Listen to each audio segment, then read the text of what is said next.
மூன்றாம் சங்கீதத்திலே 6வது வசனத்தை நம்ம வாசிக்க போறோம். 3ஆம் சங்கீதம் 6வது வசனத்தை நம்ம வாசிக்கும் போது, ஆனாலும் கர்த்தாவே நீர் என் கேடகமும் என் மகிமையும் என் தலையை உயர்த்துகிறவருமாய் இருக்கிறீர்.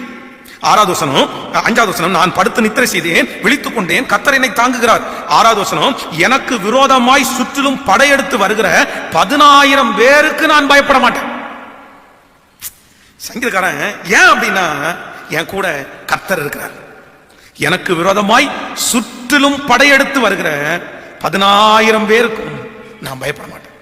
இங்கேயும் படையெடுத்து வர்றாங்க, இங்கேயும் படையெடுத்து வர்றாங்க, என்னை சுற்றி படையெடுத்து வர்றாங்க, ஆனா நான் பயப்பட மாட்டேன். ஏன்னா என் கர்த்தர் என் கூட இருக்கிறார். நீங்கள் 46வது சங்கீதத்தை எடுத்துக்கொள்ளுங்கள். 46ஆம் சங்கீதம் 2வது வசனத்தை வாசிப்பீர்களே, ஆனால் 46வது சங்கீதத்திலே 2வது வசனத்தை நம்ம வாசிக்கும் போது, ஆகையால் பூமி நிலை மாறினாலும் மலைகள் நடு சமுத்திரத்தில் சாய்ந்து போனாலும் அதன் ஜலங்கள் கொந்தளித்து பெருகி அதன் பெருக்கினால் பர்வதங்கள் அதிர்ந்தாலும் நான் பயப்படேன். நான் பயப்படேன். ஏன் அப்படின்னா, கர்த்தரை நான் எப்பொழுதும் எனக்கு முன்பாக வைத்திருக்கிறேன். அவர் எனது வலது பரிசத்தில் இருக்கிறபடினால் நான் அசைக்கப்படுவதில்லை.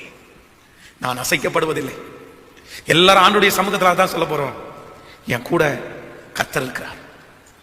சிஸ்டர், உங்க கூட கர்த்தர் இருக்கிறார். பிரதர், உங்க கூட கர்த்தர் இருக்கிறார். உங்களுடைய மனதைரியம் எதுல வளர்த்தப்படும் தெரியுமா?